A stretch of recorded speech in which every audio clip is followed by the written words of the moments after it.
A weary veteran thought he was just buying scrap metal, but when Jack Thompson and his loyal dog, Ranger, pulled back the tarp on a forgotten Aeronca Champ, 1946, something in the shadows made Ranger freeze, ears sharp, nose twitching. Why was the dog drawn to the cockpit? What secret could a rusted yellow airplane still be hiding after all these years? What Jack uncovered next would test his courage, break open old wounds, and ignite a promise long buried. And how one man, one town, and one faithful dog brought a fallen dream back to life might just restore your faith in second chances. Before we begin, tell me, where are you watching from? Drop your country in the comments and subscribe for more stories of veterans and their loyal K9s. The late autumn air pressed cold against the worn siding of a small rental cabin on the outskirts of Billings, Montana. Rain slid in thin, silvery lines across the single kitchen window, rattling faintly whenever a gust shook the glass. The clouds hung low, leaden and unmoving, as if even the sky had grown tired of carrying its weight. Inside that cabin sat Jack Thompson, a man whose face carried the same quiet erosion as the land beyond his porch.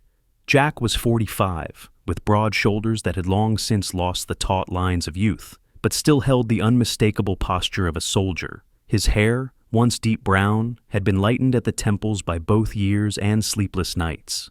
A short beard covered his jaw, streaked with gray, the sort of beard grown not for style, but for lack of energy to shave before another shift at the welding yard. His hazel eyes, watchful, heavy, and shadowed, often seemed to stare through objects rather than at them, as if replaying scenes invisible to others. Jack had been a staff sergeant in Iraq. What he brought home was not medals or stories for the bar, but memories he kept locked away.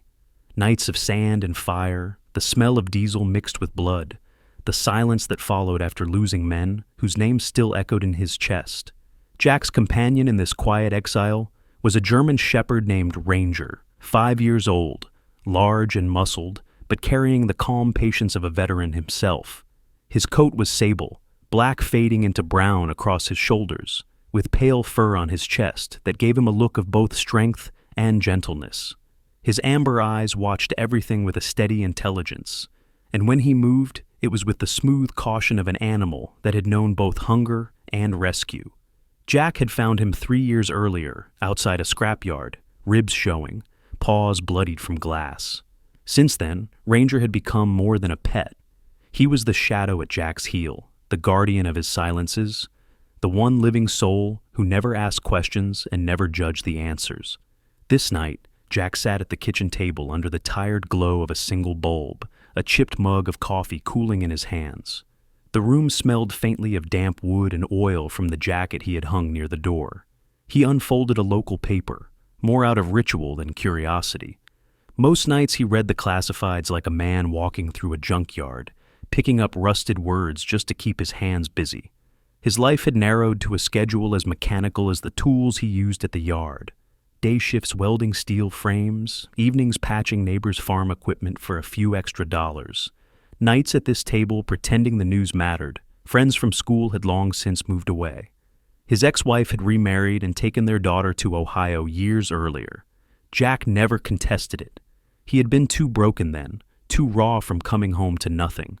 He told himself Ranger was enough. Though some nights the silence pressed in so close, it felt like another war. Ranger lay stretched at his feet, tail occasionally thumping against the chair leg. But when Jack turned the page, Ranger's head suddenly shot up, ears perked, nose twitching. The dog pushed forward with a low whine. Jack frowned, lowering the paper to glance at him. Ranger nudged the sheet with his paw, claws scratching across a half-folded corner. "What is it, boy?" Jack muttered, pulling the paper back.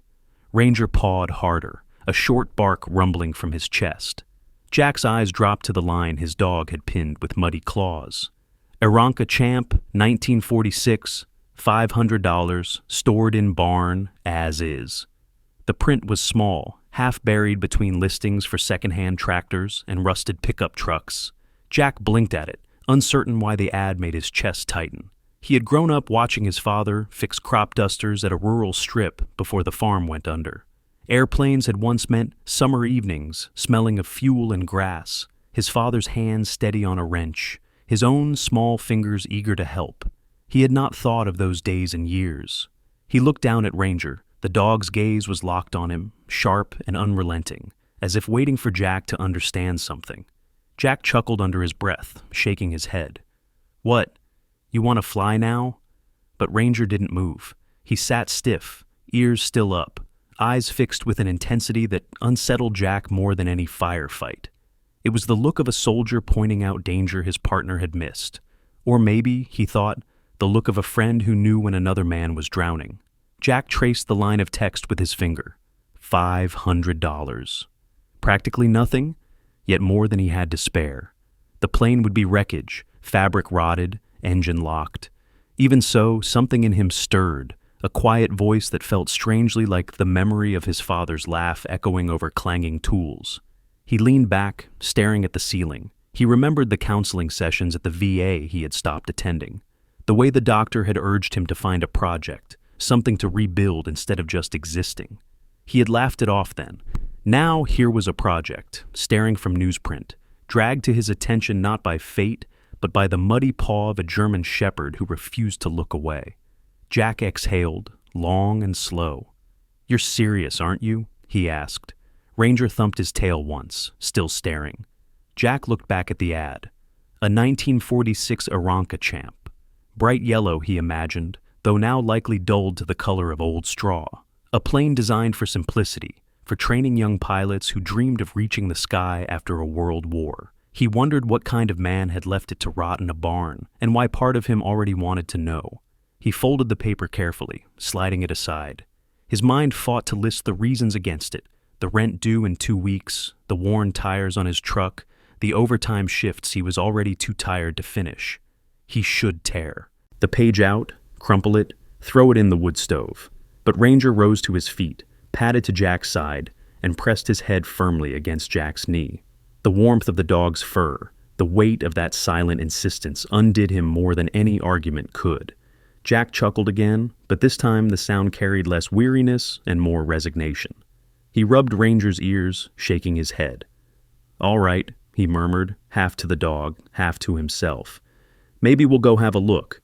Ranger licked his hand once, tail swishing as if he had just won a battle. Jack stared at the folded paper again, the words already branded into his thoughts. $500 for a forgotten plane. Scrap to most, but maybe, just maybe, a way to start breathing again. And for the first time in years, Jack felt the faintest spark of anticipation.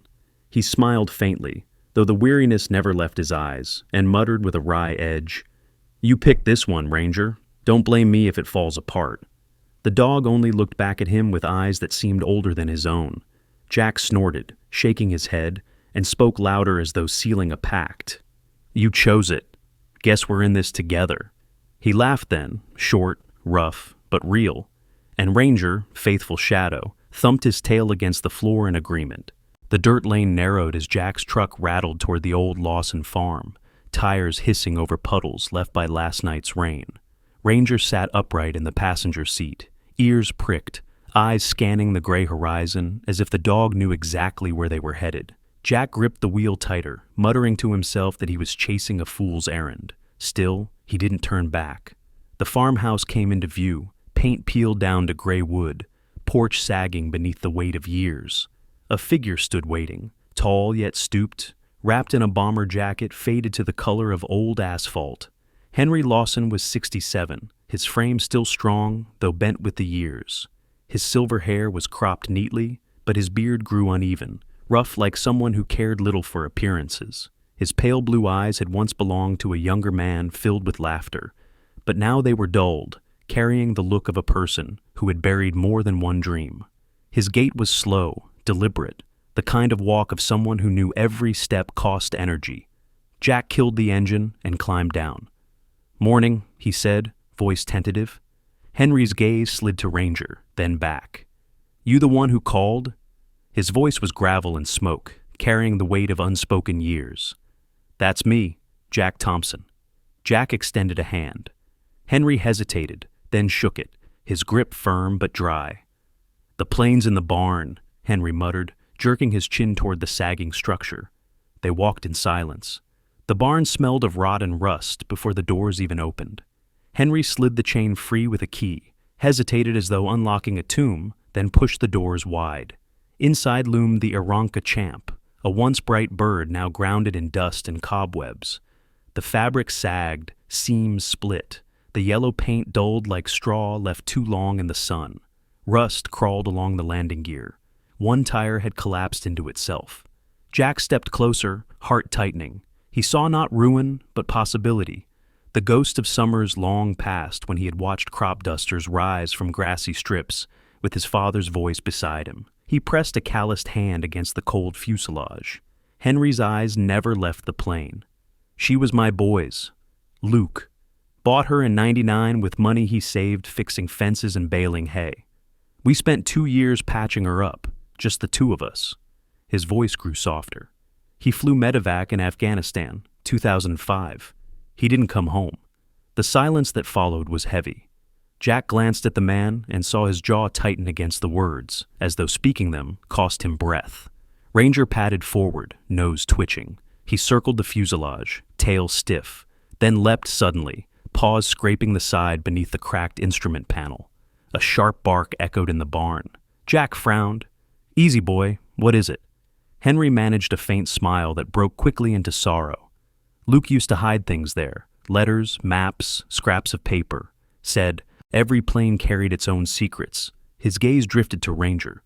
"Looks like your dog knows it too." Jack knelt, rubbing Ranger's back, unsettled by the dog's intensity.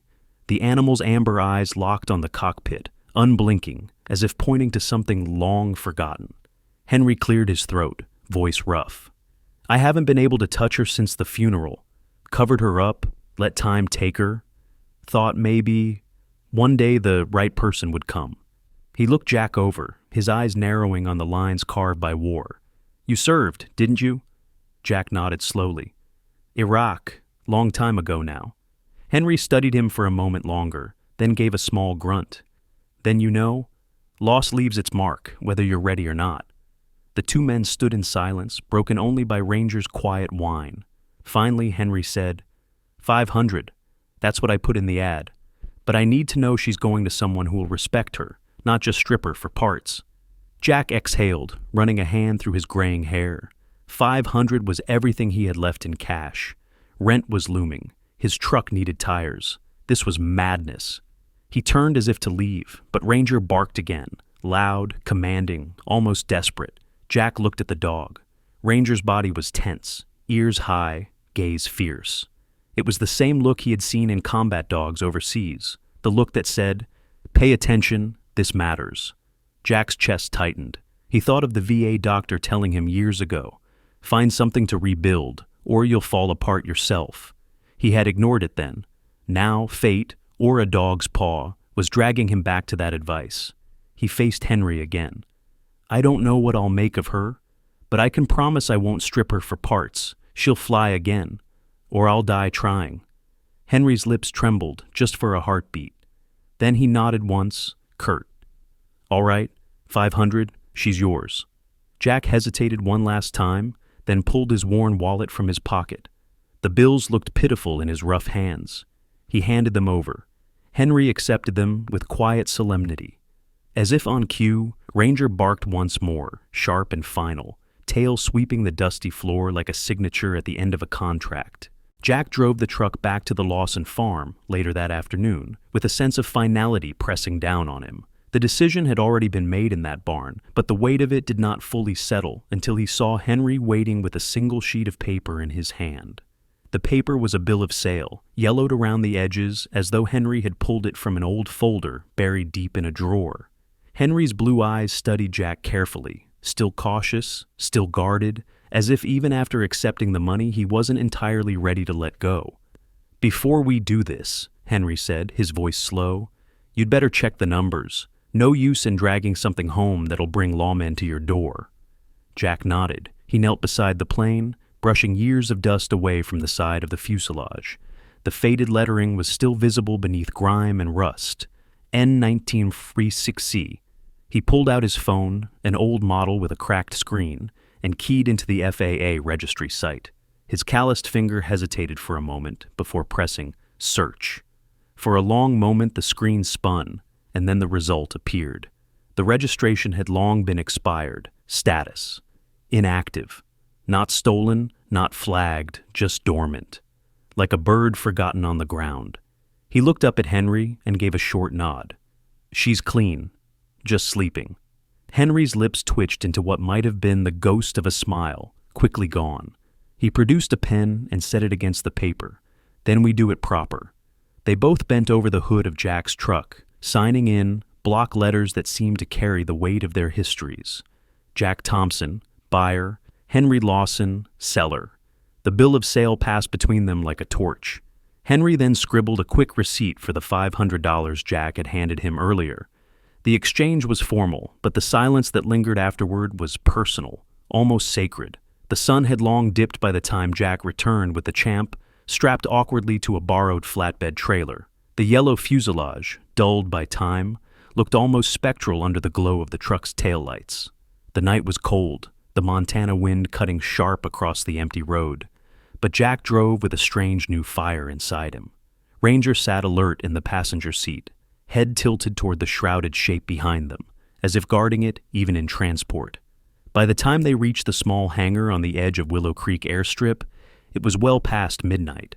Jack reversed carefully, the trailer creaking as if carrying the weight of more than just steel and fabric. He unlatched the straps, his hands stiff with cold, but the urgency in him banished fatigue.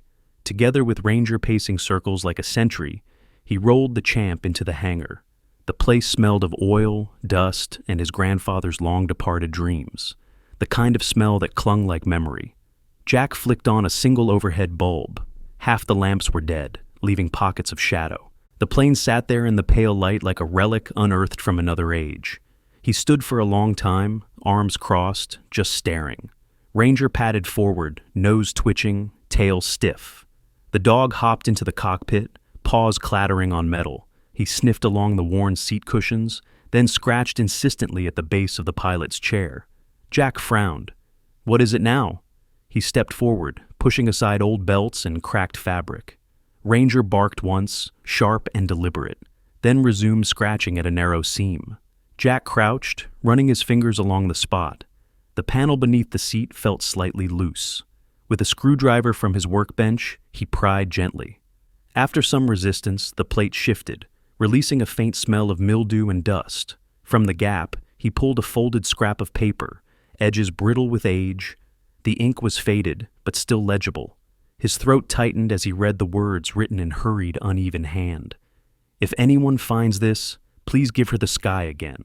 She was built to fly, not to sleep." Jack's breath caught. He stared at the note, his chest heavy. It wasn't signed, but he knew whose words they were, Luke's, left behind like a whisper in metal. The silence of the hangar pressed in, broken only by Ranger's low whine. Jack sat heavily on an old stool, turning the paper over in his hands. He thought of Iraq, of his own comrades who never made it home. Faces flashed unbidden. Morales, who once sketched plans of building a ranch. Keating, who dreamed of opening a garage. Bishop, who swore he'd take his daughter to Disneyland. All gone, their dreams buried in sand. He clenched his jaw, the note trembling in his fingers. Ranger nudged his knee, amber eyes fixed on him. Jack let out a long, ragged breath. "You're right, boy. Can't let her stay grounded." He looked back at the Champ, battered and broken, but waiting. "We'll bring her back. For him. For them. Maybe even for me." In the dim glow of the failing light, he set the note carefully on the corkboard above his bench, pinning it with a nail. Then he stood before the plane, resting one hand on the cold fuselage. The silence was heavy, but within it he felt something stir, a promise forming in his chest. That night, with only Ranger as witness, Jack made his decision.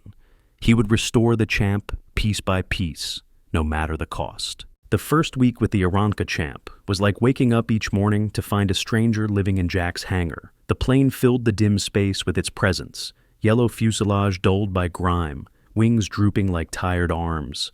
Every time he stepped inside, the smell of old fabric, mildew, and stale oil clung to his clothes, reminding him that this was not just a machine. It was a body in need of resurrection. Jack rolled up his sleeves on the first Sunday morning, a battered notebook open on his workbench. Ranger circled the hangar, sniffing along the tires and stacks of tools, tail occasionally flicking. Jack took a deep breath, pen hovering above paper, and began to make a list. The Continental A65 engine was locked tight, pistons seized in rust, spark plugs shattered, wires brittle as old cobwebs. The control cables frayed, their sheathing cracked. Fabric on the wings and fuselage sagged in patches, torn by mice. The canopy was spiderwebbed with cracks, glass ready to crumble at the next touch. Landing gear groaned when he leaned on it. One strut bent slightly inward. Jack scribbled each flaw with grim determination. Page after page of what felt like a death sentence more than a repair plan. He rubbed his temples, exhaustion already pressing. "It's too much," he muttered. Ranger pricked his ears, padding closer. Jack exhaled, setting the pen down. Maybe Porter was right. Mrs. Edna Porter had already made her opinion loud the day after the Champ arrived. A widow in her late 60s, Porter lived just down the gravel lane from the airstrip in a tidy white cottage trimmed with lilac bushes. She was tall and wiry, her spine ramrod straight, even as age curved her shoulders, her hair a stiff silver bun, perched high on her head. Her sharp gray eyes missed nothing, and her mouth carried a permanent downturn, as if laughter had been exiled decades ago. Years earlier, her husband had died in a tractor accident, and since then she had grown intolerant of noise or disruption. That morning, she had marched across the lane, her thin arms crossed in a wool sweater, too heavy for the mild day. She stood at the hangar door like a general before her troops, glaring at Jack. "I heard you brought in that wreck," she announced, voice cutting and nasal. "If you think you'll be revving engines all hours, think again. The last thing I need is some fool rattling the piece with a corpse of an airplane." Jack had wiped his hands on a rag, facing her with quiet politeness. "Ma'am, I'll keep it respectful. No late-night noise, just trying to restore something." Porter sniffed, unimpressed. "Restore? That thing is a junk heap. Better off hauling it for scrap. You want to tinker, fix lawnmowers. That won't rattle windows." She had spun on her heel, muttering about men and their useless toys, and stalked away. The memory stung more than Jack wanted to admit. Standing alone in the hangar now, list of repairs endless, he felt the weight of her words. He stared at the Champ, its brokenness reflecting his own. He thought of bills unpaid, nights too quiet, the ache in his bones from welding shifts. Maybe she was right. Maybe this was foolish. He sank onto the stool, head in his hands. Silence hung heavy. Then a scrape of claws broke it. Ranger had trotted to the far wall where tools lay scattered. The dog nosed through them, pawing until a socket wrench clattered to the floor. He seized the handle gently in his mouth, patted over, and dropped it at Jack's feet. Jack blinked. "You kidding me?" Ranger tilted his head, ears perked, tail swishing once. Jack chuckled dryly, shaking his head. "You think this is funny? Drag me into this. Now hand me the tools." But when Jack pushed the wrench aside, Ranger nosed it back, pressing it against his boot with a low whine. Jack exhaled, rubbing his beard. "You don't let a man quit, do you?" As if to prove the point, Ranger padded to the hangar door, then sprawled across the threshold, his solid body blocking the exit. He laid his head on his paws, watching Jack with unyielding amber eyes, as if daring him to try leaving. Jack let out a rough laugh, part frustration, part gratitude. "Guess I'm stuck then." He picked up the wrench, standing again before the Champ. He rested his hand against the cold fuselage. "All right, Luke. All right, Ranger. We'll fight for every inch." For the next hours, he set to work. Bolts screeched as they gave way, rust flaking under his hands. He drained the old oil, black and syrupy, into a battered pan. He labeled cables with strips of tape, muttering under his breath. His hands moved like they hadn't in years, guided by memory of his father's lessons, steadied by the watchful eyes of the dog sprawled at the door. Still, doubt lingered. He remembered Porter's scowl, her cutting words. The mountain of repairs seemed impossible. Yet every time despair crept close, Ranger would stir, bringing over another rag in his jaws, pawing at a toolbox, or simply watching with eyes that refused to let him stop. The hangar grew darker as evening fell, a golden thread of sunlight stretching across the dusty floor before fading. Jack leaned back at last, wiping sweat and grease from his brow. The Champ still looked broken, wings sagging, paint dull. But for the first time, he felt a spark of progress. One bolt freed, one system labeled, one step forward. He glanced toward the door. Ranger remained there, steadfast guard against retreat. Jack smiled faintly. "All right, boy, you win." And in the silence that followed, broken only by the cooling tick of metal, Jack felt something shift inside him. For years he had lived in survival, not purpose. Now, maybe, there was a reason to keep moving. By the second month, the hangar at Willow Creek no longer smelled only of rust and mildew. Now it carried the scent of primer, glue, fresh-cut fabric, and coffee poured too late at night. The Champ still looked far from flight, but something had changed. The place buzzed with voices, footsteps, and the sound of hands working in unison. What began as a lonely project between a veteran and his dog had started to draw others, piece by piece, into its orbit. It started with Mara Jensen, the local high school shop teacher. She was in her mid-40s, tall and strong, her sandy brown hair cut in a practical bob, streaked faintly with gray. Years of teaching welding and carpentry had left her hands rough and her voice direct, though she had a quick humor that softened the edges. Mara had heard about Jack's airplane from her students, who spotted him hauling old fabric out of the hangar. One Saturday morning, she arrived with two eager teens in tow, both carrying rolls of doped fabric for patching. She leaned on the doorframe, eyebrow arched. "Word is, you've got a bird in need of new skin. Mind if we make it a class project?" Jack had hesitated. He wasn't used to help, but Ranger had trotted over, tail wagging, greeting the boys like old friends. Jack gave a reluctant smile. "If you don't mind late nights and greasy hands, I could use the company." Mara's grin told him she had already decided they were in. Then came Don Alvarez, a retired Air Force engineer in his 70s. Don was short and barrel-chested, his frame sturdy despite age. His thick white mustache drooped past the corners of his mouth, and his round glasses constantly slipped down his nose. He had once overseen maintenance on F-4 Phantoms in the 1980s, but since retiring, he mostly tinkered with lawn tractors. When he heard there was a Warbird's grandson rotting in Jack's hangar, he showed up with a battered toolbox and a chuckle. "Can't let you kids ruin the hinge geometry. I'll take the hinges. You focus on what you know." His precise hands remachined the worn door hinges and instrument mounts, muttering stories of fighter jets and pilots who never listened to engineers until something snapped. Not long after, Pete Wallace, a lanky crop duster pilot in his 60s, appeared with a box in his arms. Pete had sun-leathered skin, a face drawn long with years of squinting into wind, and a laugh that came easy. He tossed the box onto the bench. Inside lay a set of wheel bearings, polished and ready. "Had these lying around from an old Piper. Figured your Champ deserves legs that won't wobble."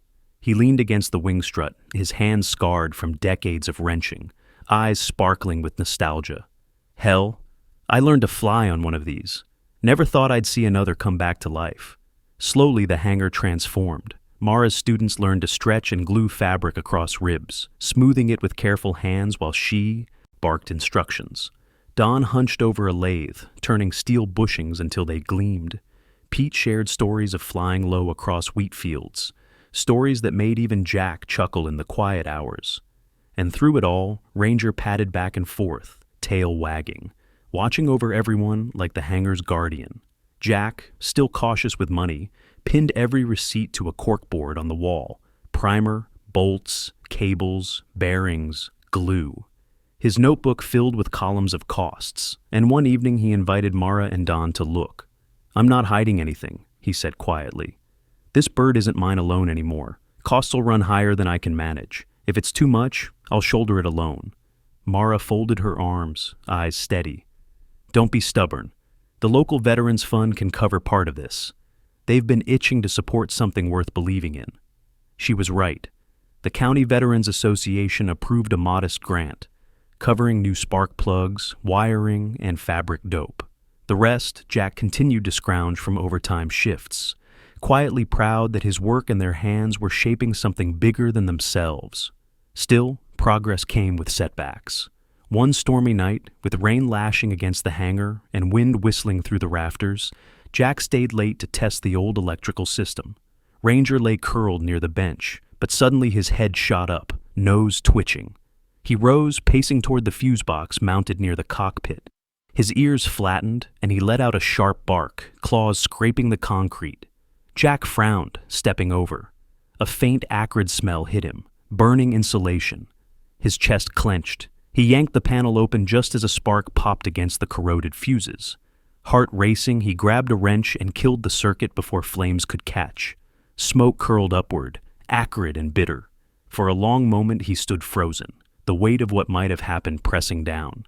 He looked down at Ranger, who stared back with that same unblinking intensity as the night they had found the ad. Jack crouched, scratching the dog's ears, his voice hoarse. "You just saved the whole damn project, didn't you?" Ranger's tail thumped, eyes steady, as if to say, "Stay sharp, soldier." By dawn, Jack had stripped out the old wiring completely. He ordered spools of new aviation-grade cable, determined never to risk fire again. It cost more than he could afford, but he taped the receipt to the board anyway, a silent badge of commitment. 3 months into the project, the Champ no longer looked like a ghost. Her wings, though skeletal, wore fresh fabric patches. The hinges swung freely, smooth and balanced. The landing gear bore the weight without complaint. The cockpit still needed gauges, the engine still refused to turn. But when Jack looked at her under the single overhead bulb, he felt the hum of potential. Some nights, when fatigue threatened to swamp him, Porter's harsh words echoed in his ears, reminding him of every reason to quit. But then Ranger would nudge his arm, or Mara's laughter would drift across the hangar, or Don would mutter about jet maintenance, and the will to continue returned. The Champ was no longer just his fight, it was theirs. And maybe, just maybe, she would fly again. The spring air carried a damp chill, but inside the hangar, the warmth of work and anticipation hummed like a second engine. Jack had spent weeks wiring, bolting, and sanding, and now the moment had come to install the refurbished instrument panel. The aluminum sheet gleamed faintly under the overhead lamp, dotted with newly mounted gauges and switches, clean, ordered, purposeful. He crouched inside the cockpit, screwdriver in hand, tightening the last screws, while Ranger sat on the concrete floor below, ears pricked, amber eyes never leaving him. When Jack leaned back, wiping sweat with the edge of his sleeve, Ranger gave a low whine. He sniffed the panel, head tilting, nose twitching, in a way Jack had learned to recognize. It was the same insistence as the night they had found the ad, the same unyielding focus at the fuse box weeks ago. Jack frowned. "What is it this time, boy?" He pressed gently against the new panel. Something behind it rattled faintly, a hollow sound muffled by metal. His pulse quickened. Carefully, he loosened the screws again and lifted the sheet aside. Tucked behind a bracket, wedged deep into the space, was a small weathered tin box sealed with layers of black tape. The box bore faint scratches, edges worn smooth by years of shifting in secret. Jack set it on the bench, hands trembling. With Ranger pressed close, tail stiff, he peeled away the tape and pried the lid open. Inside lay 3 things. A dented dog tag, letters etched faint but clear. Luke Lawson. Next to it, a creased photograph of Luke as a teenager, standing proudly beside the Champ with Henry at his side. Luke's grin was wide, Henry's hand rested on his shoulder, both of them stained with grease but glowing with pride. Beneath the photo was a folded scrap of paper. Jack opened it carefully. The handwriting was hurried but steady. "Fly her for my father." The words struck like a blow.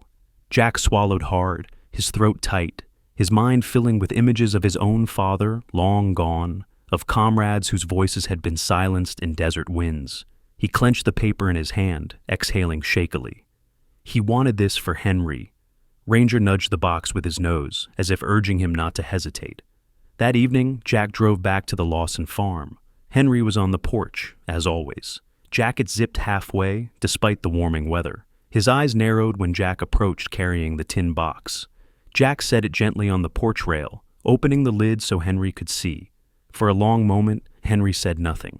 His hand shook as he lifted the dog tag, thumb tracing the etched letters. His pale eyes shimmered, but did not break. His jaw clenched tight, as if refusing to surrender to grief.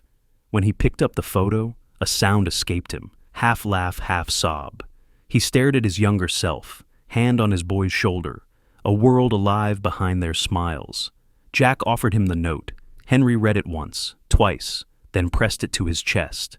His voice came, rough, gravel torn by emotion. "Thanks to you, my son still has a voice." He looked at Jack, eyes wet, and for the first time in years, they seemed lighter. "Bring her back, Sergeant. Let him be heard." Jack nodded, unable to speak. Ranger pressed his head against Henry's knee, tail wagging softly. The old man scratched the dog's ears with trembling fingers, whispering, "Good boy. You knew where to find him." A week later, the hangar was a different kind of battlefield, one of preparation and caution. The Champ's wings stretched wide, fabric tight, paint gleaming under the fluorescent glow. The engine had been rebuilt bolt by bolt, ready to roar for the first time in decades. But Jack knew hope wasn't enough. Safety was the soldier's creed. He gathered his makeshift crew for a briefing. Mara stood with arms folded, students behind her clutching notebooks. Don leaned on a stool, spectacles low on his nose, nodding quietly. Pete had his cap turned backward, leaning against a wing strut with easy humor, though his eyes shone serious. Even Edna Porter had crept close to the doorway, unwilling to admit curiosity, but listening nonetheless. Jack laid out the plan with the precision of a man who had once led patrols through desert cities. Wind is from the west, steady. Runway alignment matches, so takeoff path is clear.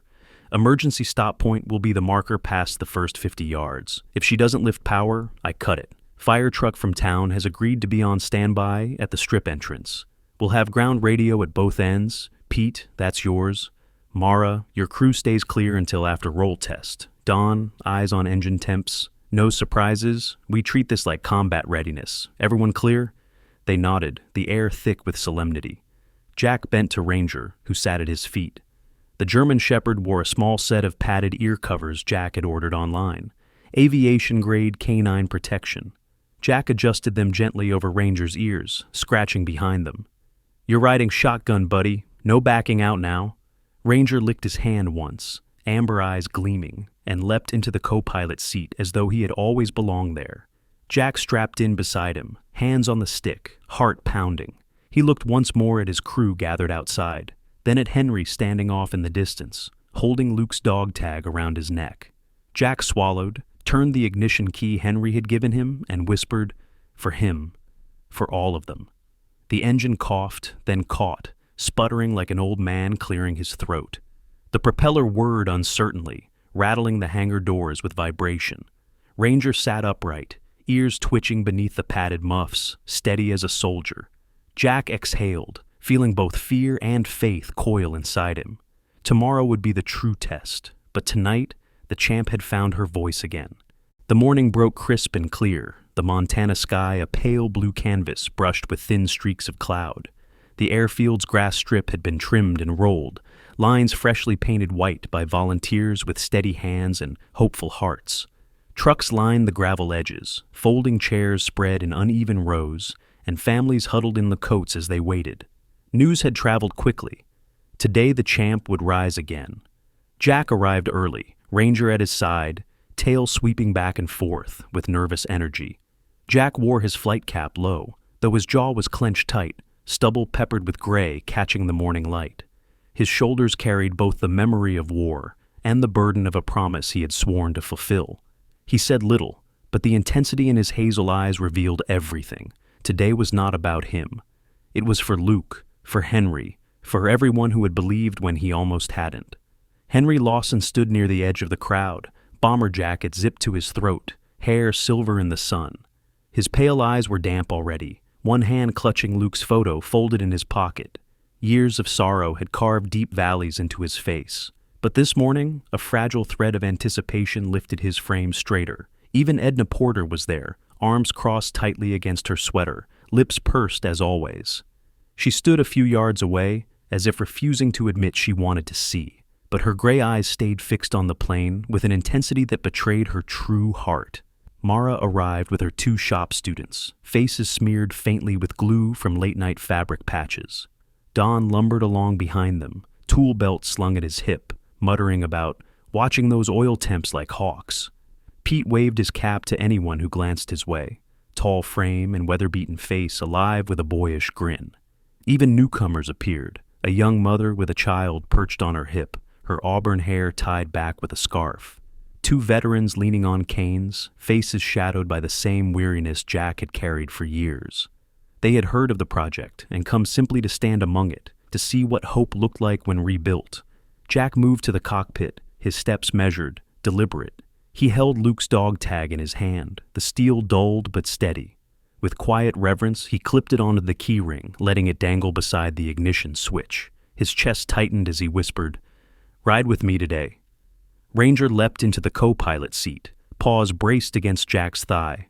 Jack adjusted the padded ear covers, brushing the fur along the dog's head. "Ready, soldier?"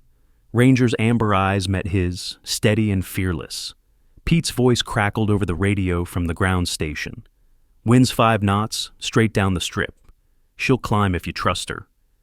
Jack nodded, though no one could see him, and turned the key. The Continental A-65 coughed once, twice, then roared alive, the propeller slicing the air with sharp rhythm. The crowd stirred, murmurs rippling, and Jack felt the vibration climb through his bones. Ranger's ears twitched under the muffs, but he pressed closer, steadying his master as much as the reverse. Jack eased the throttle forward. The Champ rolled, rattling at first, then gliding smoother as speed built. The crowd blurred into color at the edges of his vision. He gritted his teeth, eyes fixed on the strip, the line of trees beyond. 50 yards, 70. He felt the wings tug, the air biting, lifting. With a breath that shook loose years of buried weight, he pulled gently back. The Aeronca Champ rose. The grass fell away beneath them, the field shrinking to a patchwork of green and brown. The wings steadied, the yellow fuselage cutting a clean line against the sky. Jack's breath caught in his throat, but then it came out as a laugh, short, incredulous, free. Ranger pressed one paw against his leg, as if claiming his share of the moment. They circled once over the town, over the school, over the little diner where old men still swapped stories of crop dusters and wars gone by. Then Jack tilted the nose slightly, guiding the Champ gently toward the ridge beyond. Below, nestled against the hill, lay the small cemetery. He flew low, respectful, passing over the modest stone that read, "Luke Henry Lawson, 1981-2005. A soul too big for the ground." Jack's eyes blurred, but his voice was steady. "We did it, Luke. She's flying again." On the ground, Henry removed his cap, head bowed, tears sliding unashamed down weathered cheeks. Jack turned back toward the strip, easing the throttle down. The Champ descended gracefully, tires kissing the grass as gently as a prayer answered. When the wheels rolled to a stop, the crowd erupted, cheers, clapping, whistles, voices carrying across the field like thunder rolling over mountains. Jack climbed out, legs shaking, heart pounding. Ranger bounded down after him, tail thrashing like a flag in victory. The crowd surged forward, Mara throwing her arms around his shoulders, Don pumping his hand with oil-stained pride, Pete clapping his back so hard his knees almost buckled. Even Porter stepped closer, eyes shining though her lips trembled. She wiped a tear roughly from her cheek, whispering as if confessing to herself, "It's not noise, it's hope."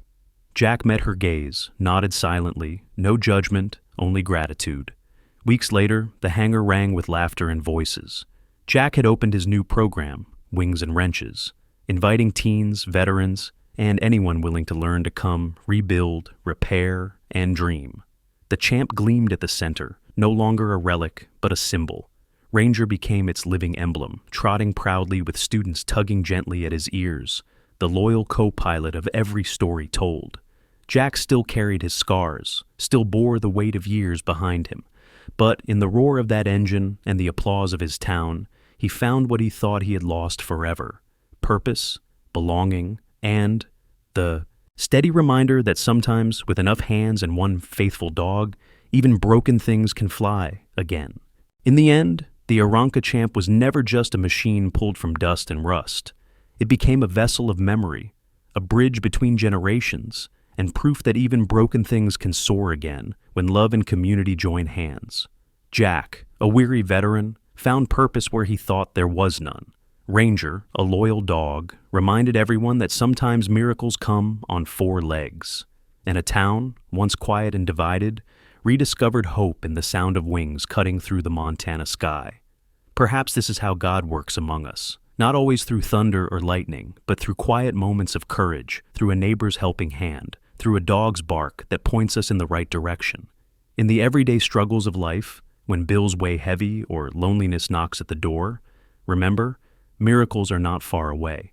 They live in the faith we share, the hope we refuse to let go, and the hands we extend to each other.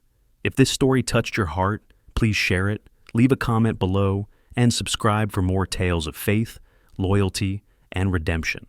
May God bless you and your family with peace, courage, and joy.